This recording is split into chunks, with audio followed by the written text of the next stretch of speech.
me tell you, if India does not treat China as a friend, India will never be a permanent member state of the Security Council of the United Nations. Why? Because China has a veto power. China will never support any country in the world to become another permanent member state. This is the real face of China. So this is the real friend. Another permanent member state. This is the real face. It is not a friend of China. Narendra, tell Prime Minister Modi, tell the Indian government, face of China. treat China as a friend before you have any chance to become a permanent member state of the Security Council of the United Nations. Look, you see, treat China as a friend. That's the bottom line. Okay. A lot of people saying China wants a China-centric Asia, a unipolar Asia led by China, which India would not like. Earlier on, I was attending your geostrategic session. You were talking about multipolarity, but China has yet to convince the world, perhaps, that it's serious about that. Again, do you see a warming of relations with India, or has that always been there? Let's see what your thought is on that question. Thank you very much, Your Excellencies, Your Majesties, ladies and gentlemen. It is my great pleasure to be here attending not only this luncheon discussion, but also the Energy Forum itself. I'm very honored and very privileged to share with you some of my views. First of all, yes, indeed, China-Indian relations are warming. But what is the common denominator for China and India, in addition to everything else? I coined the term superpopulations. In the world of today, there are only China and India, each with a population of 1.4 billion people. And for the foreseeable future, probably all the way up to 2100, China and India will remain the only two superpopulations in the world. Superpopulation means a country with a population of 1 billion or 1 billion plus. That means both China and India, the only two superpopulations in the world, have tremendous amount of responsibility for ourselves, for each other, and for mankind as a whole. Now, indeed, there are some problems in China-Indian relations, but allow me to set the record straight. The problems, especially territorial disputes between China and India, which do exist, are not created by either India or China. They were the leftovers from the British colonists when they ruled Indian subcontinent as the British Indian Empire. Now, if we start going down the road of the British Empire, I don't think we'll end. But let me ask you, sorry to interrupt you, Mr. Gao, on that point of the border, I mean, that is really the crux which has sort of kept the issue between the two countries. We'll go down to economics in a minute. But that territorial dispute, do you see that being resolved? Is that what it will take to see a long-term strategic change in the relationship between the two countries? But I would say the territorial dispute, which was left over by Mr. McMahon, who drew the line, which was taken by India to be the border between China and India, and which China refused, sooner or later it needs to be resolved. But the territorial dispute between China and India is not the totality of China-Indian relations.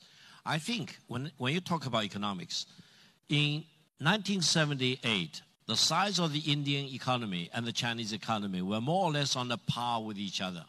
But as of now, the size of the Chinese economy is more or less about 5 times as big as the Indian economy.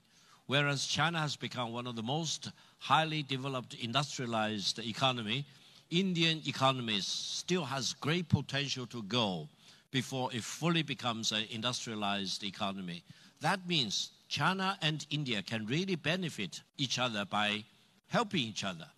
And I always told my friends in India, China is not an enemy of India.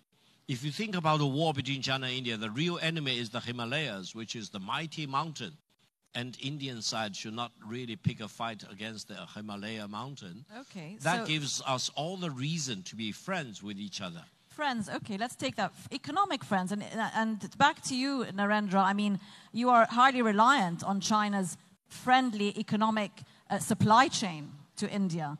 That is obviously something that you would not easily give up. And so we are maintaining the peace between the two on a geopolitical spectrum. But where do you see that going? Does that put India in a difficult position when it comes to geopolitical relations with China?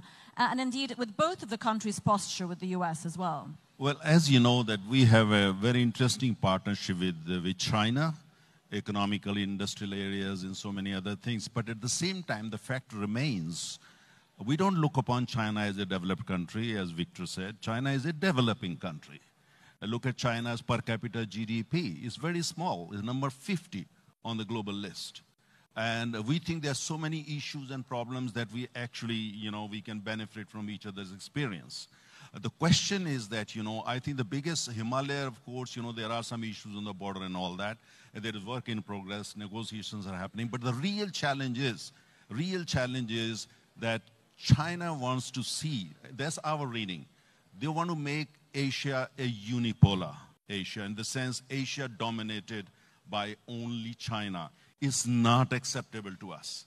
Asia belongs to China, Asia belongs to India, Asia belongs to Indonesia, Asia belongs to Vietnam, Asia belongs to Japan, Asia belongs to Russia, Asia belongs to Iran, and so many other countries. So therefore, I think the problem that we face is China is a very interesting country. What they have achieved is wonderful. And actually, I must compliment and congratulate Victor for that. But the question is, it's a very difficult country to understand. Let me give you one example. According to my own reading, not India, my own reading, China doesn't have a single friend on the planet. Not a single friend. They have proxies. They have clients. They don't have a friend. Not a single friend. Can I just interrupt you there? Let's talk about, is Russia a friend? Because Russia, both of you, is a supplier of oil, especially to India.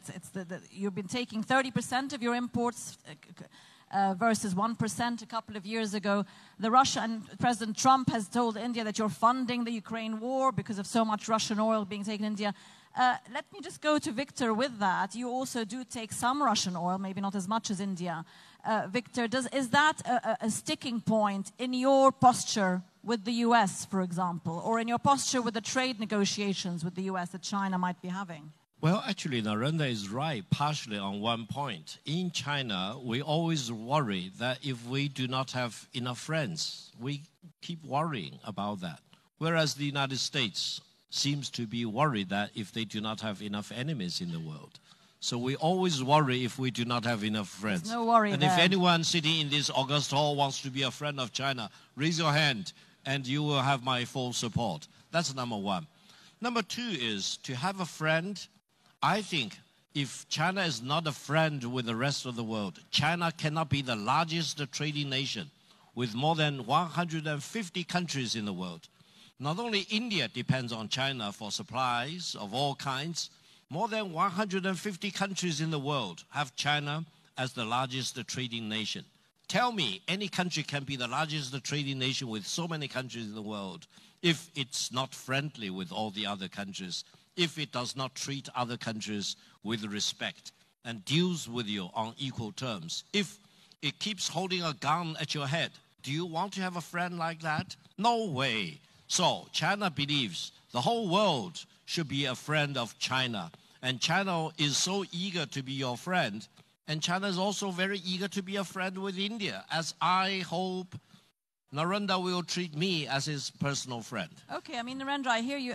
Just put your mic very close so we can hear every word you're going to say. And respond. I hear you wanting to respond to Victor, but also I'd like you to address friendships within the sort of larger context of the BRICS group, which is expanding. Of course, it includes both countries, but that's also... do you see this as a new geostrategic powerhouse, if you like, going forward? You see, when I say China doesn't have a friend, I mean, in general terms, just because I'm buying something from somebody, I don't necessarily become a friend. If we live in a modern world, interdependence is the key. So interdependence for commodities in the sector, industrial sector, or the technology sector, it doesn't necessarily mean a friend.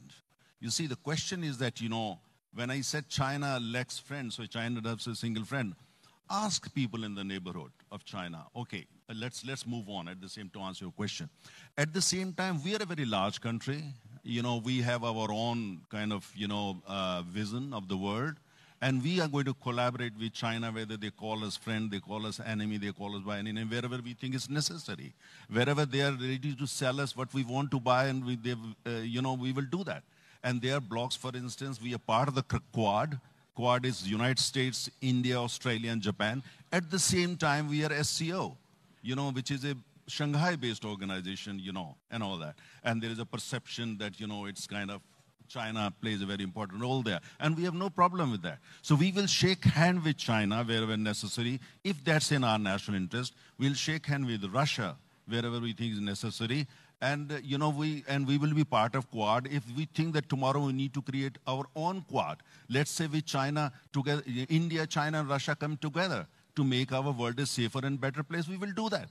So you see, it's multi-alignment, it's multipolarity. The question is that, the biggest challenge that we face, and I'm being very honest, Victor, here with you. I don't want to play with words. I'm being very honest, that can we trust China? You see, we have been friends with China forever. If you look at the history, 1950s, we used to call China not a friend, a brother. Hindi, Chini, bhai, bhai. That was the slogan. And they attacked us in 62. Okay, Victor. So now, just to conclude, just one line. Okay. Now the problem that we face is we want to be friends, we want to do more business. Our biggest and the challenge is, can we trust China? Okay, Victor, trust. Let's put your mic very close so we can hear every word, please. Thank you very much. In front of this august body with all the majesties and excellence, I just want to make one point. Narendra, I trust you and I treat you as a friend. But the biggest political ambition of India now is to become a permanent member state of the United Nations Security Council. Let me tell you, if India does not treat China as a friend, India will never be a permanent member state of the Security Council of the United Nations. Why? Because China has a veto power. China will never support any country in the world to become another permanent member state. This is the real face of China. So this is the real another permanent member state. This is the real face. It is not a friend of China. Narendra, tell Prime Minister Modi, tell the Indian government, the real face of China. Treat China as a friend before you have any chance to become a permanent member state of the Security Council of the United Nations. Look, you see, treat China as a friend. That's the bottom line. Okay. Those who have history of diplomacy. Pour water for anyone if I do not consider her or him as my friend. Narendra, back to for you. That's not the issue. The point, just listen to me. You see the point, those who know the history of diplomacy, when China became People's Republic of China, as you know the history, and India helped China to become permanent member of the Security Council. We helped. Now the question is, we helped. And now the question is that now here in this room in Fujairah in the United Arab Emirates, my friend from China, who is not an ordinary Chinese, he says that, look, this is kind of a threat. Now the question is that India wants to be permanent member of we have 1.4 billion people. The point here is that the only country that's coming in the way, the only country, US is okay, France is okay, Russia is very okay, all of the countries. Only country that's not letting India become the permanent member of the Security Council is called People's Republic of China. Now this is the problem. Because you do not treat China as a friend. How can you trust such a country? We want to trust China. We want to do more business with China, but there are two things very clear. We will not allow a unipolar Asia. Is not going to happen. We will never let that happen. Okay. Number two, the question is that we and China, if we work together, if China and India work together, we can change the face not only of Asia, of the entire world. That's the potential. But they have to help us to trust them. Trust is the biggest challenge. Okay, that comes back to the border probably issue. Okay, Mr. Gar, last words, and I have one more question to put to both of you. China is opposed to unipolarity in the world as well as anywhere else in the world, in Asia in particular. So don't get me wrong. China is not seeking unipolarity in Asia. China does not allow any other country to seek unipolarity in the world of today. Do you know why? Because the international order we're living through, founded back in 1945, was meant to be multipolar. You mentioned India supported China. No, China sacrificed 35 million people, and China fought its way to create the international order we live in today. That's why China was the permanent member state of the Security Council of the United Nations. Okay. China fought against fascism. We can't accept the Chinese version of world history. That's the Chinese version. If you do not have enough understanding of history, you can go back to school to study history. I don't think we're being very friendly here. I'm happy to go back to school, but not to the Chinese school of history. Okay, can I just I have one more question. I have one more question. Any other school. I think a permanent member state of the Security Council of the United States is the main issue. Period. You know, trust. I hold the floor. Yes, yes. Makbaihong line is the border between China and India. Thank you, Mr. Gao. Thank you, Mr. Taneja. Don't get agitated. Thank you. The Security Council of the UN needs a lot of reform, I think we would all agree, beyond China and Indian interests. One more question. Let's get current. I wanted a quick 1-minute update from each of you. Where do the US-India trade relations or trade negotiations stand today? 1-minute answer, please. Very easy. You see the question, I think if you could rephrase your question, not the United States of America, Trump. There is a difference between Donald Trump and the United States of America. Yeah. We have some issues there, but US is a democracy, India is a democracy. Our negotiators are on the table. We're trying to sort out this issue because for us, United States is a very important country. Western Europe is a very important country. When you look at, for instance, India's political ideology, philosophy, directions, and future, you see a lot of alignment between India and Western Europe, Japan, Australia, and the United States. There is a bit of setback there, thanks to President Trump. We very much hope that President Trump would be able to see through the mist and able to work for better relations. But at the same time, for us, as far as we are national interest concerned, United States is important, so is China, so is Russia, so is Indonesia, so is United Arab Emirates. So wherever, you see, is our national interest. If it's in we'll try our best, but at the same time, if President Trump wants us to sign on the dotted line, that will never, ever happen. Okay, Mr. Gao, how damaging has the yo-yo of these trade negotiations been on China's economy this year? First of all, I would advise India to treat President Trump as the President of the United States, as the Commander-in-Chief. In that position, all of us here need to give Mr. Trump the full respect he deserves as the head of state, as the Commander-in-Chief of the United States of America. Secondly, India can do better if you learn from Pakistan. Pakistan treated Trump as he is, the field marshal of the army, chief intelligence or chief of staff, treated Trump as he deserves. Therefore, they get top-notch respect from Washington. If Narendra, if Prime Minister Modi, if the Indian government I want to hear from you about China. President Trump as he is, you will get better treatment in the world. Just one line. China deals with Trump as he is. Not less, not more than the head of state as the commander-in-chief of the US military. Therefore, despite of all the vicissitude in the world, China-US relations hold the course. And China will never give in to maximum pressure from Washington. But China will not short-change the United States for all the respect the United States will get. I personally supported President Donald Trump to get the Nobel Peace Prize. And I want to declare in front of this August body, I support Trump getting Nobel Peace Prize. A round of applause, please, for Mr. Taneja. 2 points. And Mr. Gao, we have to wrap it up. Otherwise, people are going to get very hungry. Number one, President Trump is not going to get Nobel Peace Prize. Number two important is... That is his view, not my view. As far as tell Washington it's not Victor Gao's view. Last line. As far as Pakistan is concerned, Pakistan is our neighbor. We were the same country until very recently. How to deal with Pakistan, we know better. We don't need any advice from any other country, including China. Let us first, China, learn to respect Pakistan and the people of Pakistan. And let Chinese first start learning the faith that they follow. They must know the faith that they follow and respect that faith and understand a bit of that faith. Thank you very much, gentlemen. Another round of applause. Thank you so much. Thank you very much. Please, if you would take your seats. Thank you.